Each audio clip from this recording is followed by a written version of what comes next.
Alô, alô, que bom que você veio para mais uma videoaula do canal Biologia. Hoje para discutirmos quais são as diferentes explicações para o surgimento da vida na Terra. Já parou para pensar sobre isso? Já leu alguma coisa sobre isso? Então esse é o foco da aula de hoje. Vamos deixar de enrolação, caneta e papel na mão, que a aula vai começar. Então a gente abre essa aula com uma pergunta que parece uma pegadinha, parece uma piadinha. Vocês já se perguntaram, já perguntaram para vocês, quem veio primeiro, o ovo ou a galinha?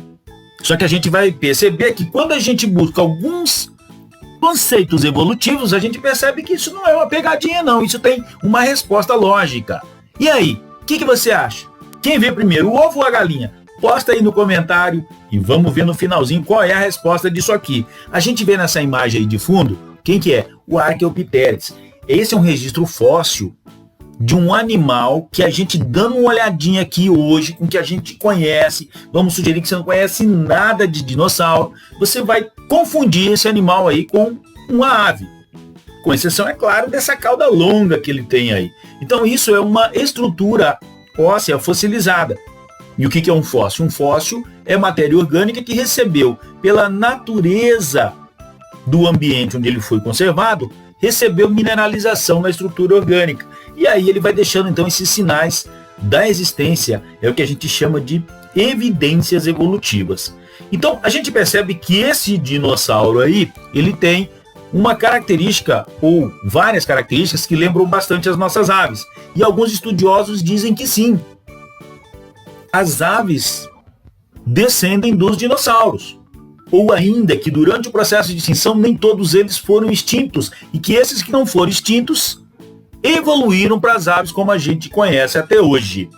Considerando isso, pessoal, se as aves descendem de dinossauros e os dinossauros já colocavam ovos, então o ovo veio primeiro que a galinha, não é isso? Então, nesse caso, a gente já tinha ali alguns animais que faziam a colocação dos ovos ou a oviposição como forma de garantir a reprodução. Então, da próxima vez que te perguntarem, quem nasceu primeiro, o ovo ou a galinha? Você vai dizer o ovo, mas não quer dizer que seja o ovo da galinha, o ovo do dinossauro. Beleza, roda slide, vamos pro próximo.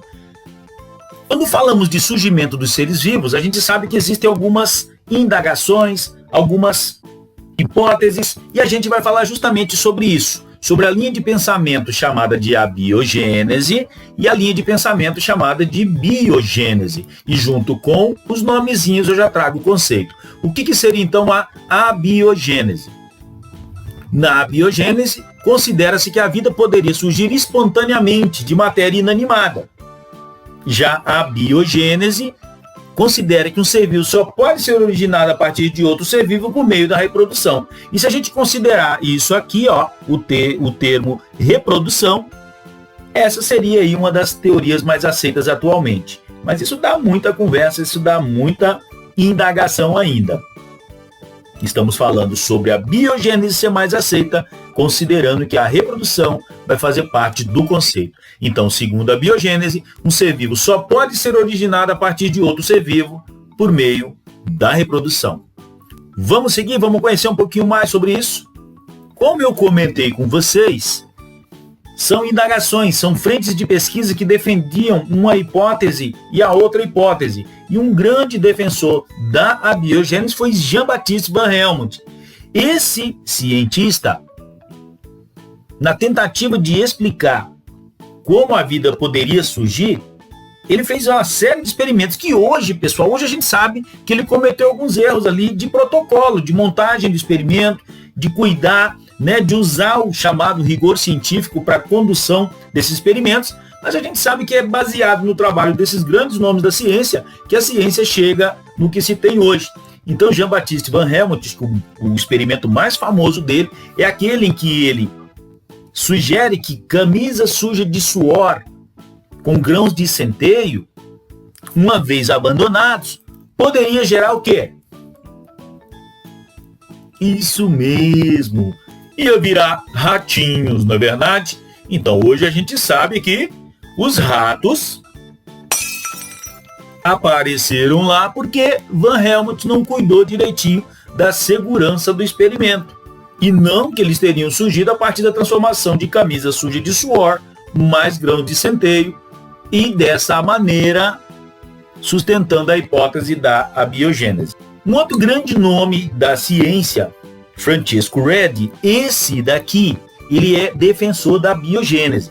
Então ele deu uma olhadinha nos experimentos de Van Helmont e tentou organizar, tentou montar algumas coisas para contestar o que Van Helmont dizia. E um dos experimentos mais famosos, né, de Francisco Redi foi esse aqui, que a gente até já comentou aqui com vocês, tá? Que é aquele experimento da carne que foi inicialmente, dá uma olhadinha aqui, abandonada sem proteção, e aqui ele pôs uma atadurazinha, um paninho, uma redinha para proteger. O que ele percebe? Que na carne que ficou totalmente descoberta, as moscas invadem, põem seus ovos e geram larvas. Van Helmont tinha percebido isso e, segundo ele, as larvas viriam da carne morta, da matéria sem vida. E Francisco Redi contesta essa versão quando ele põe uma proteção e aí não se tem a formação das larvas sobre a carne. Então a gente até brinca, para você não esquecer mais, quem é o Francisco Redi? É aquele cientista que pôs uma rede de proteção na carne, tudo bem? Da série Macetes Idiotas do Kanashiro.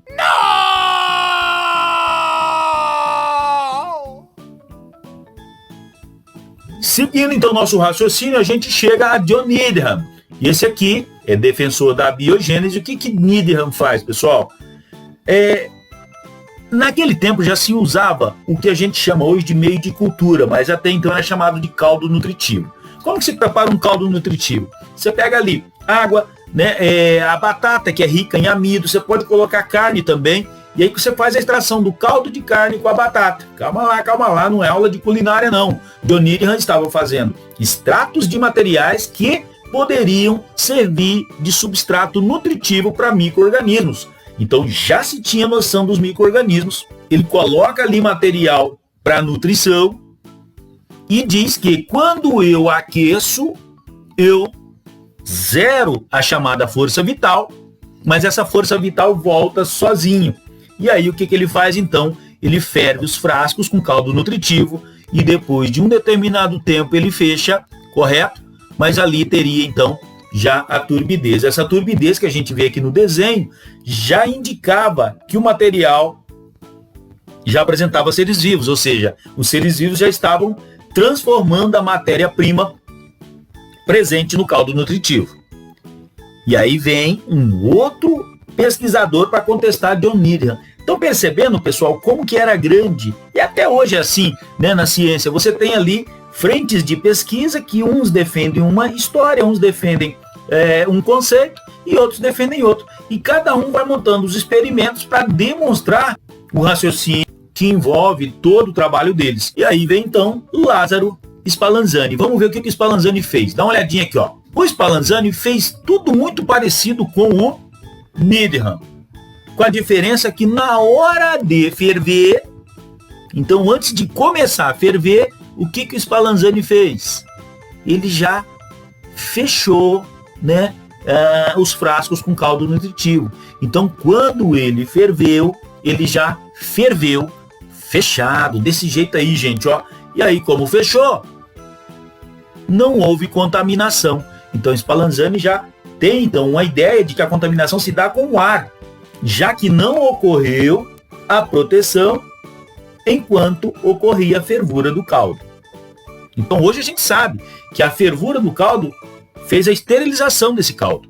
Mas se esse caldo entrar em contato com a atmosfera, ele automaticamente está contaminado. Então Spallanzani ferve o caldo, esteriliza e não permite a sua contaminação.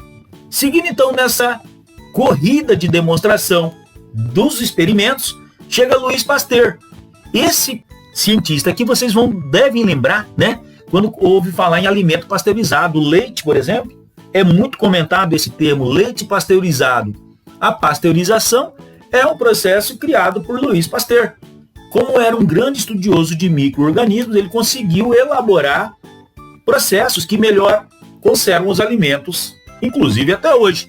E ele é um defensor da biogênese, ou seja, se tiver ser vivo, ele pode se proliferar. Se não tiver, ele não entraria nesse meio. Como que é o experimento de Pasteur? É o famoso experimento do pescoço de cisne, né? Vamos dar uma olhadinha aqui com um pouquinho mais de detalhe como é que isso aqui funciona. Ó, eu tenho aqui o caldo nutritivo. Lembra do caldo nutritivo? Pasteur fez a mesma coisa.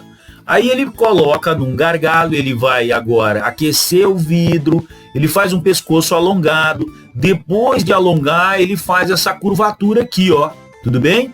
Essa curvatura posterior à montagem de todo o experimento, essa curvatura vai funcionar da seguinte maneira. Você acende o fogo aqui, o caldo nutritivo, por que é chamado de caldo? Porque tem água e material diluído, né? Como eu comentei, extrato de amido, que foi feito da batata, caldo de carne e assim por diante. Então o que evapora nessa hora, pessoal? Somente a água. E aí imagina você agora o seguinte, que quando isso aqui evapora, cria uma coluna d'água nessa curvinha aqui, ó. E essa coluna d'água empoçada aqui agora não deixa o ar chegar até o caldo nutritivo. Então o pescoço de cisne, ele começa, então ele vai fazer o bloqueio dos micro-organismos, não deixa chegar no caldo nutritivo, e esse caldo nutritivo vai então se manter por mais tempo, sem contaminação. Enquanto houver a coluna d'água nesse ponto aqui, não há contaminação. Sabe de uma curiosidade? Isso aqui funciona igual ao sifão da pia. Correto? Na pia da sua casa tem um sifão. No ralo dos banheiros tem um sifão. Já percebeu quando às vezes você tem uma casa que ficou muito tempo fechada, e aí você entra nessa casa, isso eu estou falando de algumas semanas, tá, gente? Alguns meses, a casa fica fechada, e aí você entra na casa, principalmente perto dos banheiros, tem um cheirinho não muito agradável. O que ocorre ali, pessoal, é que aquela água do sifão, lá dos ralos, ela evapora. E quando evapora, ela perde, né? O sifão perde a capacidade de bloquear os odores que vêm do esgoto. Então, da mesma forma que bloqueia os odores, bloqueia eventuais contaminações. Então, o funcionamento do pescoço de cisne, tá, é semelhante ao que a gente tem do sifão hoje. E como é que Pasteur comprova que o pescoço de cisne tem sim um efeito de proteção? Depois de um tempo, com o meio nutritivo, com o caldo nutritivo, protegido pela coluna d'água, Pasteur quebra o pescoço de cisne, deixando que o ar entre em contato direto com o caldo nutritivo, e aí tem-se então o surgimento dos micro-organismos. Bem interessante esse experimento aqui, né? Então, imagina sempre, pessoal, sempre que você estiver lendo histórias sobre grandes pesquisadores, tá? Você não vai pensar, puxa vida, esse cara não sabia nada. Não é isso. Baseado no que eles tinham na época, eles montavam os experimentos, os conhecimentos, os conceitos. E conforme alguns erros vão sendo constatados, a ciência vai evoluindo. É assim que as coisas acontecem. Então Pasteur vem aí e já monta um experimento bem mais elaborado do que os demais. E isso faz com que a maioria dos experimentos ligados a micro-organismos ganhe protocolos diferentes para a condução, como é atualmente. Ok, a gente está falando aqui muito de vida surgindo em caldo nutritivo, surgindo em ambientes fechados, mas aí vem uma questão. Como a vida surgiu na Terra? E uma das teorias é a panspermia. O que seria a panspermia? Seria o seguinte, que os micro-organismos teriam vindo de outros planetas, nesses corpos celestes que colidem aí com a Terra, né, constantemente. E a gente sabe que na época da formação do planeta, isso aí era muito mais constante, a proteção era muito menor pela própria composição da atmosfera da época. Só que algumas linhas de pesquisa percebem que as moléculas orgânicas ou eventuais resíduos que pudessem ter vindo nesses corpos celestes, mesmo suportando altas temperaturas, não teriam ali um fundamento bioquímico, né, de sequência com as moléculas formadas na vida atual. Mas está aí a panspermia, se for perguntado algum dia a vocês, é a teoria que diz, né, que acredita, que defende que a vida teria vindo de outro planeta, usando meteoritos e outros corpos celestes. Outra linha também é a seguinte: isso explicaria o surgimento da vida na Terra. Mas e de onde essa vida veio? De que planeta? Como que ela surgiu lá no outro planeta? Estão entendendo? Então, por isso que é legal a ciência. Enquanto um às vezes acredita numa forma, o outro está ali para questionar. Lembra, gente, conhecimento é feito de questionamentos. Nunca deixe de perguntar, tudo bem? Próximo, então, qual seria a próxima teoria? A teoria da evolução química. Essa aqui tem um embasamento mais ligado a reações, né? A parte química, a parte de montagem de moléculas, a partir de união de átomos, e a gente vai explicar legal isso aqui agora. Como que seria essa condição? Que a vida teria surgido a partir da combinação de moléculas gerando sistemas protobiológicos. Vamos traduzir isso aí primeiro? Proto é primitivo e bio é vida. Então, sisteminhas ali antes da vida, ou sisteminhas que hoje, inclusive, quando a gente vê alguns ciclos metabólicos dentro das células, ou ciclos metabólicos que garantem o funcionamento de algumas organelas, a gente percebe que isso tem fundamento, mas isso teria surgido pela combinação de moléculas mais simples, como, por exemplo, ali os gases que formavam a base da atmosfera da época, hidrogênio, amônia, metano e o próprio vapor d'água. Isso vai se combinando e monta as primeiras moléculas chamadas de coacervados. Então, o que eu tinha ali nos coacervados? Os coacervados seriam estruturações, moléculas proteicas envoltas em moléculas de água, né, protegidos por ciclos de água, vamos dizer assim. Então, no coacervado, você já teria ali, pela questão do envolvimento da água no entorno de moléculas proteicas, a possibilidade de criar ali, diríamos assim, sistemas fechados, sistemas estanques, é melhor o termo fechado, né? Sistemas fechados de reações em ciclo.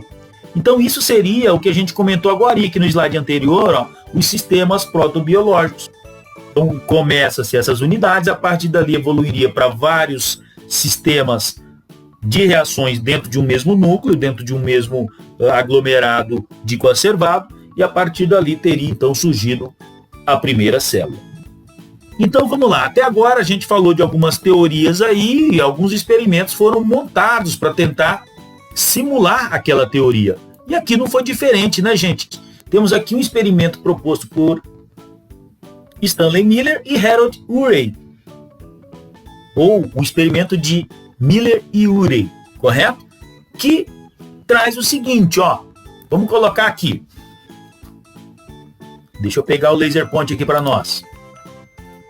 Aqui eu teria um frasco com água. Essa água, ao ser aquecida, gera vapor d'água. Todo esse sistema aqui, né, ele foi exposto a uma bomba de vácuo, ou seja, o ar é retirado daqui para simular a atmosfera primitiva. Os únicos gases que tem nesse ambiente seriam ali os gases que a gente acabou de falar, né, gases à base de nitrogênio, né, amônia, tá? Nós teríamos ali o metano, tá? O próprio vapor d'água. E nesse ponto aqui, pessoal, teríamos eletrodos que ficavam dando descargas elétricas. Para que são essas descargas elétricas? Para simular as tempestades da atmosfera primitiva. Lembra que a gente já comentou isso aqui também. Como que seria essa atmosfera inicial? Bem turva, a luz praticamente não chegava na crosta terrestre, ela não chegava lá, e aí você tem toda essa turbidez e movimentação. Movimentação de massas de ar tende a gerar atrito, e o atrito gera estática. E na estática, pela geração da estática, nós teríamos os raios, que eram bem mais violentos do que as tempestades de hoje. Então as tempestades primitivas eram caracterizadas pela grande quantidade de raios. E agora imagina, descargas elétricas, moléculas propensas à reação, você tem entrada de energia, uma hora uma molécula gruda na outra, outra hora a molécula desliga dela, depois gruda de novo, enfim, e algumas reações vão se tornando mais estáveis. E à medida que o planeta vai resfriando, olha o que eles colocaram aqui, gente. Colocaram um condensador. O condensador funciona assim, deixa eu explicar para vocês. Entra água fria e sai água quente. Então imagina esse tubo que está passando com um gás quente aqui, como ele passa dentro desse aqui que está cheio de água fria, o que vai ocorrer? Ele vai resfriar. Para que um condensador nesse experimento? O condensador, ele vai, como se diz, simular o resfriamento gradativo do planeta. Então, à medida que o planeta foi resfriando, o vapor d'água deixa de ser vapor d'água e começa a formar isso aqui, ó. Isso aqui o que é, Kanashiro? Um potinho d'água? Não! Os oceanos primitivos. E o que eu tenho nesses oceanos primitivos? Eu tenho as moléculas proteicas que foram formadas a partir da combinação dos gases à base de nitrogênio com hidrogênio com carbono. E aí nós teríamos então a formação dos coacervados. E olha que legal, se está dentro d'água, está com menor ação dessa atmosfera maluca aqui, ó. Correto? Por quê? Porque a água vai entrar como regulador térmico e vai dar mais estabilidade ao material que está aqui dentro. Então esse aqui é o experimento de Stanley Miller, que tenta explicar, que tenta demonstrar a teoria de Oparin e Haldane, que são os idealizadores da teoria da evolução química. Oparin e Haldane. Tudo bem? Então, Stanley e Miller montam um experimento para tentar demonstrar a teoria de Oparin e Haldane, onde esse experimento aqui é questionado pela ciência, pessoal, principalmente pelo fator tempo. Isso aqui acontece em questão de minutos no laboratório. Você não teria ali os milhões e milhões de anos que levam, né, ou que realmente levaram para que tudo isso aqui acontecesse. Então, o fator tempo é o ponto mais questionado nesse experimento de Stanley e Miller. Então, se algum dia for perguntado a vocês, para que esses eletrodos? Vocês vão dizer, para simular as tempestades primitivas. Por que um condensador? Para simular o resfriamento gradativo do planeta. E esse copinho d'água? Isso não é um copinho d'água, criatura. Isso aqui é o oceano primitivo. E o que a gente vai encontrar aqui, gente? Moléculas como os coacervados. Moléculas que, então, dentro desse nosso raciocínio, vai dar origem a sistemas que vão interagir entre si com as reações, ou seja, os sistemas protobiológicos. Tá bem claro para nós? Deixa um comentário aí, pessoal. Deixa sua dúvida que eu posso voltar respondendo depois, ok? Na sequência, então, se eu já entendi que a vida surgiu, vamos começar a entender como é que essa vida evolui. Então, a gente já estudou célula procarionte e célula eucarionte. E a grande diferença de uma célula procarionte para uma eucarionte é a ausência da membrana nuclear. Dá uma olhadinha nisso aqui, ó. Então a gente tem ali um procarionte ancestral que, para melhorar as trocas com o meio, o que ele fez? Ele foi invaginando a membrana plasmática, ou seja, ele foi dobrando essa membrana para dentro. À medida que essa membrana se dobra, aumenta a superfície de contato dessa célula com o meio e, consequentemente, aumenta a sua capacidade de troca. Imagina aí agora, estudante, olha isso aqui, ó. À medida que o tempo vai passando, milhões e milhões de anos, tá? Essa membrana que se dobrou para dentro acaba ficando ali organizada no meio e mantém aqui o código genético, mantém aqui o DNA. Então aqui tem uma membrana nuclear. Quando eu tenho o surgimento da membrana nuclear, eu saio aqui da forma procarionte para a forma eucarionte, ou seja, núcleo organizado. E a partir desse momento começa então a chamada hipótese endossimbiótica, tudo bem? Que diz o seguinte, que esse ser eucarionte, depois de ser formado, na tentativa de se nutrir, ele tentou fagocitar um micro-organismo aqui também procarionte, que hoje a gente conhece como mitocôndria. E depois ainda tentou fagocitar o cloroplasto. Então, isso aqui dá outra aula, gente, só para a gente entender aqui rapidão. Uma linha segue eucarionte somente com mitocôndrias e outra linha segue eucarionte com mitocôndrias e cloroplastos. Deu para entender que aqui vai começar a formar os vegetais e que aqui começa a formar os animais? Então a hipótese endossimbiótica ela vem justamente para mostrar para nós que existiu um procarionte ancestral, que esse procarionte teria gerado um eucarionte, e o eucarionte teria, olha aí, endossimbiótico, quer dizer, ó, bio é vida, endo é dentro. Então, ele tentou englobar outro ser vivo na tentativa de se nutrir. Esse englobamento não deu certo e esse ser vivo vive aqui dentro até hoje.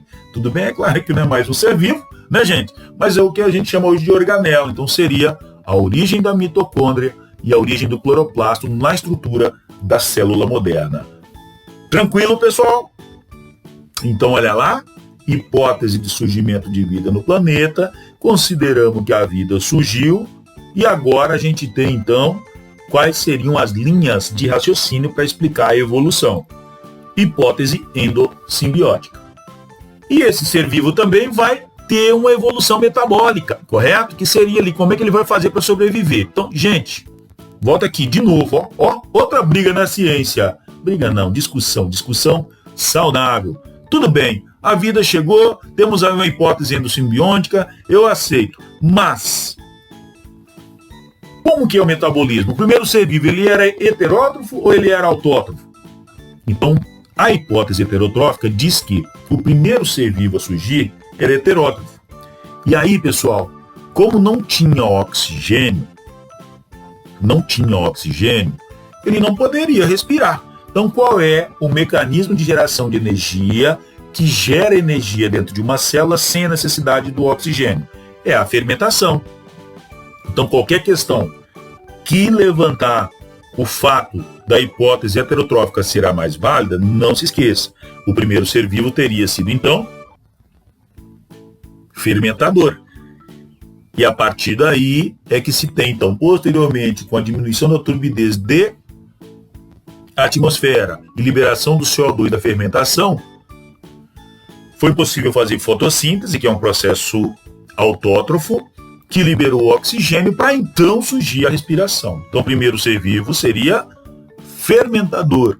E o primeiro aeróbico só teria surgido depois da fotossíntese. É interessante essa sequência aqui, é interessante você não esquecer.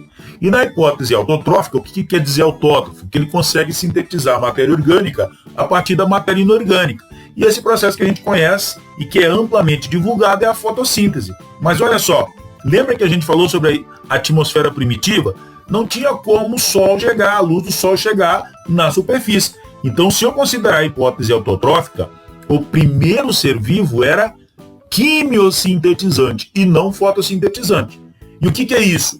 Ele vai, sim, conseguir elaborar matéria orgânica a partir de inorgânica, mas ao invés de usar a luz, ele vai usar substâncias químicas, substâncias chamadas de enzimas, correto? Então, de quimiosintetizante, gerando então matéria orgânica, ele daria suporte para outros seres que surgiram depois, fermentando essa matéria orgânica produzida. Da fermentação, volta lá, ó, teríamos a liberação do CO2, com a limpeza da turbidez atmosférica chega a luz, da luz chega então a possibilidade de realização de fotossíntese, e aí, de novo, nesse esqueminha, a respiração aeróbica é a última a aparecer no planeta. Ficou claro para vocês aí, pessoal? Deixa seu comentário aí. Se tiver dúvida, deixa, a gente volta respondendo. Mas diz para nós como é que tá a aula. Tá muito rápido, tá muito devagar? Não, Kanashiro, desse jeito tá bom, mas deixa aí seu comentário. Por hoje é só. Se você não está inscrito, se inscreve, ativa as notificações, porque assim que o novo vídeo sair, você será avisado, você será avisada. Muito obrigado, pessoal. Até a próxima aula.